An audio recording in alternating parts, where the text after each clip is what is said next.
Hello guys, for today's video, gagawa naman tayo ng water level controller sa ating imbakan ng tubig. At ito yung mga gagamitin natin sa paggawa ng water level controller. Elbow, teflon, at saka yung water level controller bulb, ang tawag dito. So kailangan natin to guys para sa paggawa natin ng imbakan natin ng tubig na hindi na kailangan mag off or on. Automatic na siya mag shut off pag umabot na sa level ng imbakan natin ng tubig. So umpisahan natin ng paggawa guys. Ito yung mga gagamitin natin. Bull bulb. Ito yung pang control sa main line ng tubig natin sakaling magka-troubleshoot yung linya. Next yung T, dugtong at saka elbow. Tawag dito PVC elbow. At mga connector. So nakakating muna tayo ng PVC pipe na gagamitin natin sa pagbuo ng water controller. Lalagyan lang natin ng solvent yung mga connector at saka yung pipe na pagdudugtungan natin para matibay yung pagkadugtong.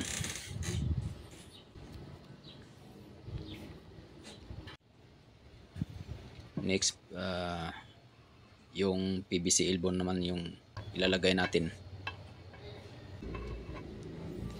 Ito yung ilalagay natin doon sa sa gripo. Tatanggalin natin yung gripo at ating ipapalit itong ginagawa kong connector at saka elbow.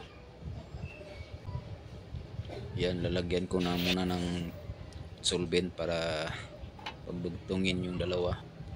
So importante lagyan natin ng solvent para matibay yung pagkadugtong ng mga connector at saka pipe na gagamitin natin sa paggawa ng water level controller. At magpuputol naman tayo ng PVC pipe para sa lalagyan natin ng bull bulb. Lalagyan pa rin natin ng solvent para matibay yung pagkadugtong ng ating PVC pipe. Yan sa kabilang dulo na naman, lalagyan natin ng solvent.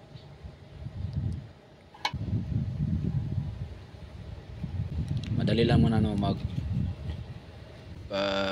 tuyo na nito, mga 30 minutes.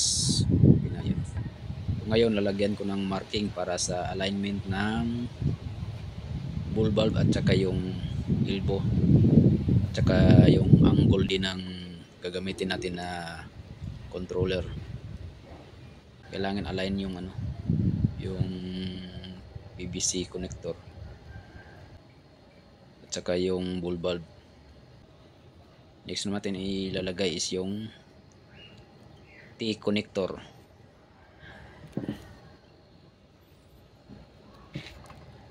Ayan. Kailangan lang i-align natin doon sa ilagay nating marking.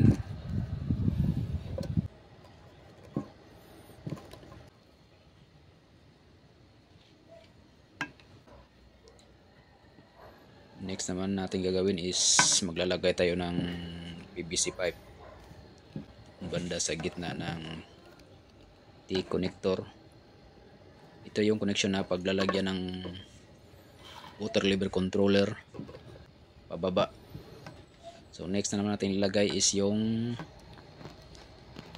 elbow connector.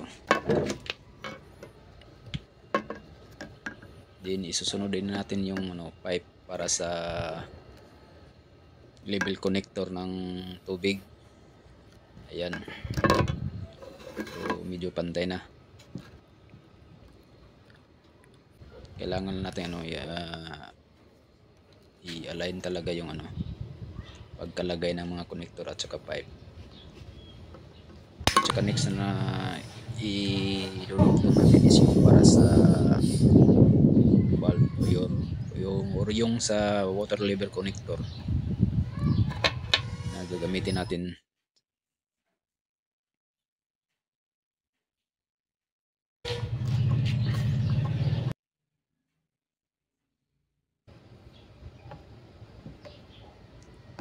So idudugtong natin yung pipe na para sa water level or valve connector.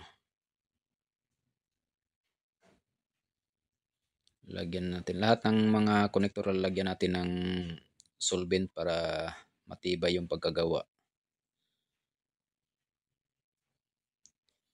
Idiin mo lang or para matibay talaga. Next is yung ating water level valve.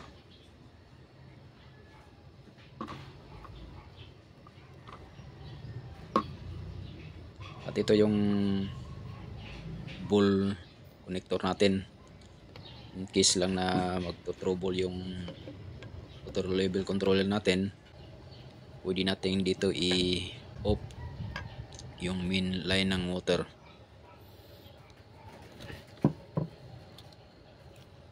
Next kong ginagawa dito is yung para sa shower na linya.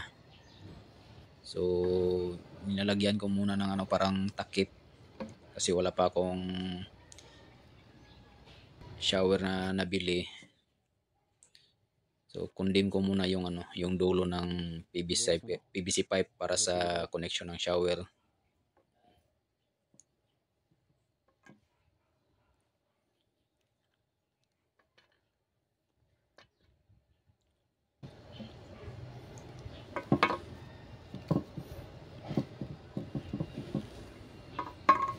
At ito na yung yung para sa connection ng shower sa pataas. Ayan. May top cap siya doon sa dulo ng PVC pipe. Then next natin ilalagay yung teflon para sa thread ng water level valve connector. So kailangan natin lagyan ng teflon para hindi mag-leak yung tubig sa paglalagay. Then yung una kong ginawa na pampalit doon sa linya ng gripo, so kailangan pa rin lagyan ng teflon para hindi mag-leaking. Ito yung main ng alagusan ng tubig. Then next natin ilalagay yung ginawa nating water level connector. Diyan natin ilalagay sa linya ng gripo. So kailangan pa rin natin lagyan ng solvent para mas matibay at walang leaking.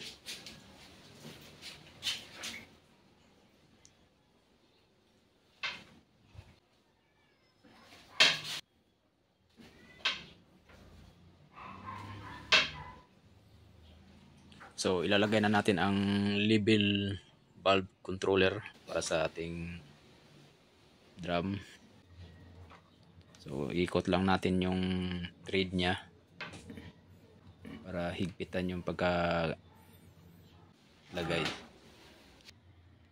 Yan, ito na guys. So maghintay lang muna natin ng ilang minuto para patuyuin yung solvent na inilagay natin para matibay yung pagkagawa ng ating water controller. Ito na guys, nilalagyan ko na ng tubig yung drum para masubukan natin kung paano mag-automatic shut off yung level valve na inilagay doon sa drum. So, hintayin lang natin muna. Malapit na yung drum natin. Mag-automatic off yan pag na-hit na yung level ng level valve.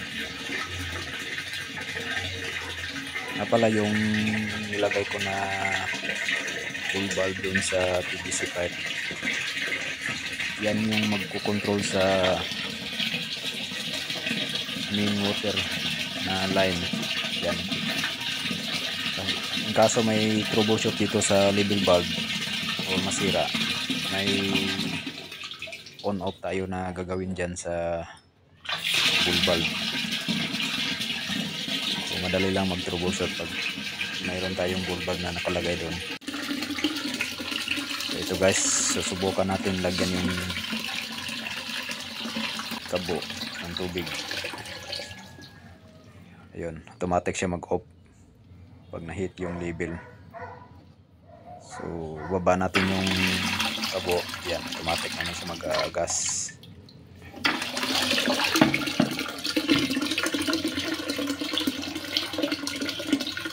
So, hintayin na lang natin yung mapuno yung drum.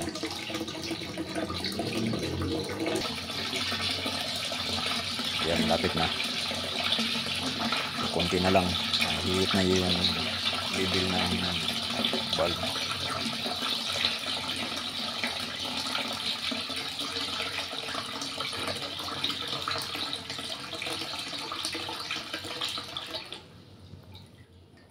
Ayun, nag-automatic off yung level valve natin, drum.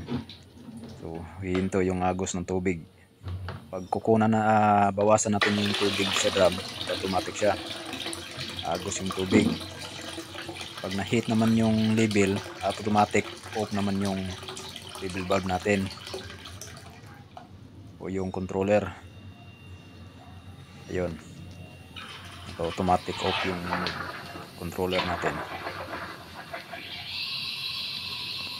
So yun lang guys, maraming salamat sa panonood ng YouTube channel ko. Sana nagustuhan, and paki-like and share, subscribe. Salamat.